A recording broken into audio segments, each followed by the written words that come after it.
और जगह तो कमरों में बैठ के पेपर लीक होते हैं, यहाँ बसों में बैठ के पेपर लीक होते हैं, बसों में। और यहाँ के तनखैये नेता पूछते हैं कि चंद्रशेखर यहाँ क्यों आते हैं। चंद्रशेखर यहाँ इसलिए आते हैं कि तुम तनखैयों की हिम्मत नहीं कि अपनी सरकार से सवाल कर सको। वोट का अधिकार हमें गुलामी से मुक्ति के लिए मिला है, और अगर वाकई में आप गुलामी की बेड़ियां काटना चाहते हो तो तैयार हो जाओ, एक कदम मेरे साथ मिलकर आगे बढ़ाओ, और 2 मौका इस बार आजाद समाज पार्टी को और फिर देखो। कोई जालिम नहीं होगा यहाँ जो हमारी बहन बेटियों की तरफ आप उठा ले। 6 महीने में अगर आपके वाले नारे ना कर दिए फिर आप मुझे बताना। मेरे हाथ मजबूत करोगे नहीं करोगे बताओ, दोनों हाथ उठा के बताओ।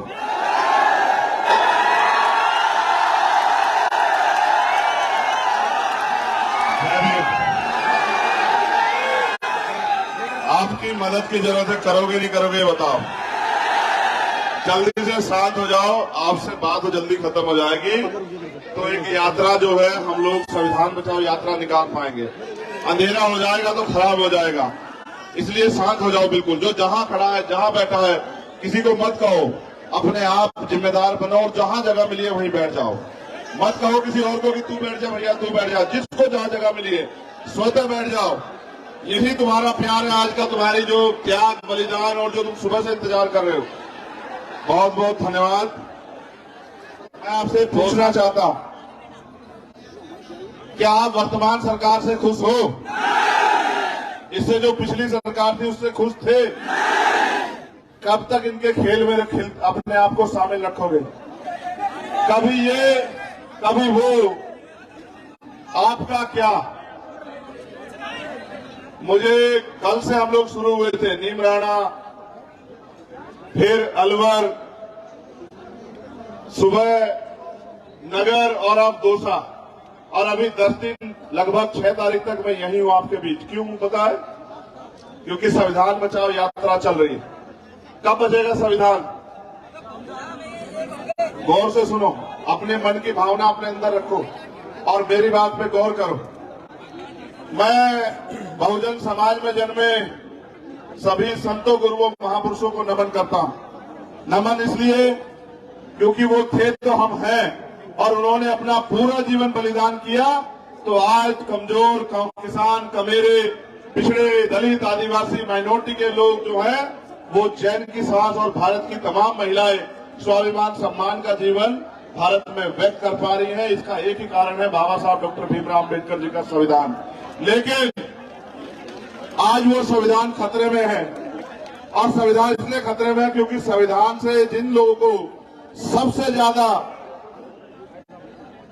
फायदा मिला, गुलामी कटी, अवसर की समता मिली, मौलिक अधिकार मिले, मौलिक कर्तव्य मिले, जिनको दिन के उजाले में भी बाहर निकल के डॉक्टर, इंजीनियर, IAS, IPS बनने का मौका मिला, वो लोग अपने संविधान के प्रति जिम्मेदार नहीं हो रहे। संविधान तब बचेगा जब संविधान विरोधी ताकतें सत्ता से बेदखल होंगी। आप ये सोचो, संविधान विरोधी ताकतें सत्ता में बैठी रहे तो कैसे बचेगा संविधान? वो सत्ता में बैठ के तो संविधान को खत्म करना चाहती है।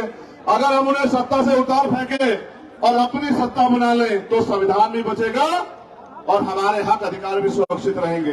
एक ही फॉर्मूला है जो मैं बार बार कह रहा हूं पूरे देश में कि वोट हमारा, राज तुम्हारा। नहीं चलेगा, नहीं चलेगा। वोट हमारा, राज हमारा, यही चलेगा, यही चलेगा। देखो, पगड़ी याद है, जितेंद्र मेघवाल याद है, इंद्र मेघवाल याद है, ओम प्रकाश रागर याद है, कार्तिक भील याद है, तोला गुजर याद है। कितनी अन्याय, कितना जुल्म, कितनी तकलीफें, कितनी लाठियां, कितना अन्याय साहब ने और किनके राज में सहा। आज की सरकार, जिसके नेता हैं अशोक गहलोत साहब, और 2 अप्रैल 2018 का आंदोलन याद है या नहीं है? 17 भाइयों की शहीदी, हजारों रुपए मुकदमे, जेल, राशु का लाठिया, याद है या नहीं है? और समाज पे कुर्बान होने वाले नौजवान याद है नहीं है? कैसे बदलेगी जिंदगी? अगर हमने गलती की, उसका खामियाजा कौन भुगतेगा? अगले 5 साल अगर अन्याय, अत्याचार, जुल्म जाति सहनी है, बहन बेटियों के साथ अपमान होता देखना है, रोजगार के नाम पे छलावा देखना है, छूट देखना है, चोर बाजारी देखनी है, भ्रष्टाचार देखना है, तो इनको जिता दो। और अगर ये सब बंद करना है तो आजाद समाज पार्टी को ताकतवर बना दो। राजस्थान, मध्य प्रदेश में फिर देखना, किसी गरीब को किसी के आगे हाथ नहीं फैलाना पड़ेगा। मुख्यमंत्री जी अभी क्या योजनाएं दे रहे हैं? आटा ले लो, चीनी ले लो, दाल ले लो, मोबाइल फोन ले लो, गैस सिलेंडर के दाम कम करा लो। कल एक पत्रकार, यहां भी पत्रकार साथी खड़े, कल एक पत्रकार ने मुझसे कहा कि मुख्यमंत्री जी इतनी अच्छी योजनाएं दे रहे हैं। मैंने उनसे पूछा कि कब से शुरू की मुख्यमंत्री जी ने योजना? आप मेरा मार्गदर्शन करते बता दो, कब से शुरू की पत्रकार साथियों? 2 महीना, 1.5 महीना, 1 महीना? चुनाव का कितना समय बाकी है? 2 महीने? क्या 4 साल 9 महीने राजस्थान के लोग यहां से पलायन कर गए थे क्या? क्या 4 साल 9 महीने मुख्यमंत्री जी सो रहे थे क्या? क्या 4 साल 9 महीने में जो सीएचए के साथियों ने, थर्ड ग्रेड टीचर जो भाई बहन है उन्होंने, आशा आंगनबाड़ी कार्यकर्ताओं ने, और जो कमजोर हक वंचित समाज के नौजवानों ने जो सहा, क्या मुख्यमंत्री तब नींद में थे क्या? चुनाव से पहले कैसे पता लगा कि गैस सिलेंडर के दाम कम होने चाहिए? चुनाव से पहले कैसे पता लगा कि आटा भी नहीं है गरीबों पे, दाल भी नहीं है, चीनी भी नहीं है, तेल भी नहीं है? कैसे पता लगा? जब चुनाव आता है तब आपकी याद आती है, चुनाव के बाद आपकी याद नहीं आती है। देखो मेरी बात में गौर करो, ये राजस्थान है ना, और जगह तो कमरों में बैठ के पेपर लीक होते हैं, यहां बसों में बैठ के पेपर लीक होते हैं, बसों में। क्या कोई भी अपराध बिना सत्ता के संरक्षण के हो सकता है क्या? मगर याद रखो, अगर ये बुरे हैं तो इससे पहले वाले भी अच्छे नहीं हैं। आपके लिए अच्छा कौन है? आपके लिए अच्छा कौन है? आपके लिए आपको खुद की ताकत बनानी पड़ेगी मेरे लोगों, याद रखना मेरी बात को। वरना अगले 5 साल आपकी गलती की वजह से जो अन्याय अत्याचार होगा उसके जिम्मेदार हम खुद होंगे। आज आपके पास ताकत है, हर कोई आपको अपना कहेगा, हर कोई आपकी बस्ती में आएगा, हर कोई आपके पैर पकड़ेगा, हर कोई आपको इज्जत देगा। लेकिन याद रखना, वो इज्जत एक दिखावा है। जैसे चुनाव जाएगा ये रिश्ता भी चला जाएगा, और फिर वही होगा जो पिछले 4 साल 9 महीने आपकी खाल उतरी, आपको अपमान सहना पड़ा, रोजगार मांगा तो लाठियां मिली। और जब मैं आता हूं यहां इंद्र मेघवाल के भाई पिता के आंसू पूछने, तो एयरपोर्ट पे 12 घंटे बंद करते हैं, और अगर जबरदस्ती तोड़ के गेट निकल जाता हूं तो गाड़ी में बिठा के दिल्ली छोड़ के आते हैं। और यहाँ के तनखैये नेता पूछते हैं कि चंद्रशेखर यहाँ क्यों आते हैं? चंद्रशेखर यहाँ इसलिए आते हैं कि तुम तनखैयों की हिम्मत नहीं कि अपनी सरकार से सवाल कर सको कि तुम्हारी सरकार के होते हमारे लोगों पर अन्याय अत्याचार हो रहा है, तुम लोग क्यों सोते रहते हो? मैं पूछना चाहता हूं, आपको रोजगार चाहिए नहीं चाहिए बताओ? आपको महंगाई खत्म करवानी नहीं करवानी बताओ? जो भूमि यूनियन को भूमि चाहिए नहीं चाहिए बताओ? कैसे मिलेगी? नहीं, ऐसे नहीं। जब कलम की ताकत आपके हाथ में आएगी तब मिलेगी। मुख्यमंत्री जी कितने पैसे दे रहे हैं आपकी जिंदगी संवारने के लिए? काउंट करो सारा पैसा जो दे रहे हैं, वो सब्सिडी मिला के 1000 रुपए महीना दे रहे होंगे। सवाल 1000 रुपए का नहीं है मेरे लोगों, सवाल है राजस्थान के 40,000 करोड़ रुपए का। यहां का टैक्स है, यहां का बजट है 3,40,000 करोड़।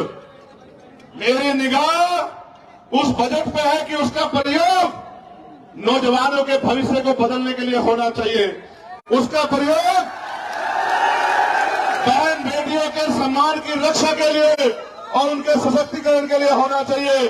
उस धन का प्रयोग आपको तरक्की दिलाने के लिए, अच्छे स्कूल खोलने के लिए, अच्छे हॉस्पिटल खोलने के लिए होना चाहिए। और उसका प्रयोग आपको पढ़ने के लिए, विदेश भेजने के लिए होना चाहिए। आपको उद्योग धंधे मिले, लोन मिले, इसके लिए होना चाहिए। लेकिन मुख्यमंत्री जी कर देंगे क्या? कोई नहीं करेगा। 75 साल में किसी ने किया है क्या? सच पता नहीं है क्या आपको? अगर आप मेहनत मजदूरी ना करो, आपके घर का चूल्हा नहीं जलेगा। समझते हो नहीं समझते हो? आप इतनी बड़ी संख्या में क्यों जुटे? क्योंकि आप और मेरा दर्द एक है। और आप मैं जानते हैं कि बाबा साहब अम्बेडकर ने हमें वोट का अधिकार बिकने के लिए नहीं दिया था। मेरे लोगों, वोट का अधिकार हमें गुलामी से मुक्ति के लिए मिला है। और अगर वाकई में आप गुलामी की बेड़ियां काटना चाहते तो तैयार हो जाओ, एक कदम मेरे साथ मिलकर आगे बढ़ाओ और 2 मौका इस बार आजाद समाज पार्टी को फिर देखो। कोई जालिम नहीं होगा यहां जो हमारी बहन बेटियों की तरफ पांव उठा ले, ना फिर कोई घोड़ी पे बैठने में हत्या करेगा, ना जितेंद्र मेघवाल की तरफ मूछे रखने पे हत्या करेगा, ना मटकी छूने पे हत्या करेगा, ना बहन बेटियां शोषित रहेंगी। मैं आपसे यही कहना चाहता हूं, सरकार में बहुत शक्ति है। मरे हुए व्यक्ति को जिंदा करने की बजाय सारी शक्ति सरकार के पास है। और शक्ति प्राप्त करने का तरीका बाबा साहब अम्बेडकर ने वोट की ताकत से दिया है। अपनी सरकार बनाओ, अपने विधायक जिताओ और अपनी समस्या मुझे कागज में लिख के दे दो। 6 महीने में अगर आपके वारे नारे ना कर दिए, फिर आप मुझे बताना। ये इस बात को जानते हैं। देखो, बहुत गंभीर बात बताऊंगा, माए बहनों को मैं समझता हूं। ये इस बात को जानते हैं कि अगर कोई गरीब का बेटा आएगा तो गरीबों की बात होगी। ये इस बात को जानते हैं। क्या मैं झूठ बोल रहा हूं तो बताना। कितने ऐसे लोग होंगे जिन्होंने ट्रेन में बिना टिकट सफर किया होगा अपनी परीक्षा देने जाने के लिए? कितने ऐसे लोग होंगे कि पेट में भूख होगी और सामने दुकान होगी, पकवान रखे होंगे, लेकिन जेब में पैसा नहीं होगा? कितनी ऐसी बहनें होंगी कि बहुत कुछ मन होगा लेकिन जेब में पैसे न होने की वजह से ऐसे ही दिल में सुकून करके वापस बाजार से लौटी होंगी?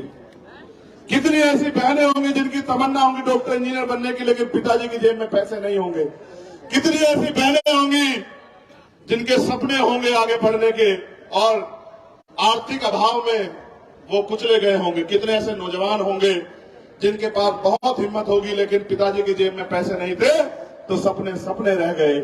ऐसे कितने लोग होंगे राजस्थान में, आप सर्वे कराना, जिनके मकान आज भी कच्चे मिलेंगे। मैं भी रुका था एक गांव में, उसका नाम मेरे याद नहीं आ रहा, जहां मैं रुका था अभी, खेड़ली में, प्लास्टर नहीं मकानों पे। और मैं जानता हूं अपने लोगों के हाल। मैं राजस्थान का चप्पा चप्पा घुमा हूं कि पेट पे हाथ फेर के सो जाते हैं और अपने बच्चे को भी सुला देते हैं कि कल कहीं ना कहीं से रोटी का इंतजाम हो जाएगा। मैं जानता हूं भारत को, मैं जानता हूं राजस्थान को, मैं जानता हूं मध्य प्रदेश, उत्तर प्रदेश, बिहार को कि कमजोरों का कोई रखवाली नहीं है। कमजोरों को अपनी रखवाली खुद करनी पड़ेगी। अब मैं आपसे आग्रह करूंगा मेरे लोगों, क्योंकि हमें संविधान बचाओ यात्रा को भी आगे बढ़ाना है। अनुशासन में आप मेरे साथ निकलना और आपका नारा ये होना चाहिए, पूरे दौसा को पता लग जाए और दौसा के सैलाब के जरिए पूरे देश को पता लग जाए कि वोट हमारा, राज तुम्हारा। नहीं चलेगा, नहीं चलेगा। क्या चलेगा?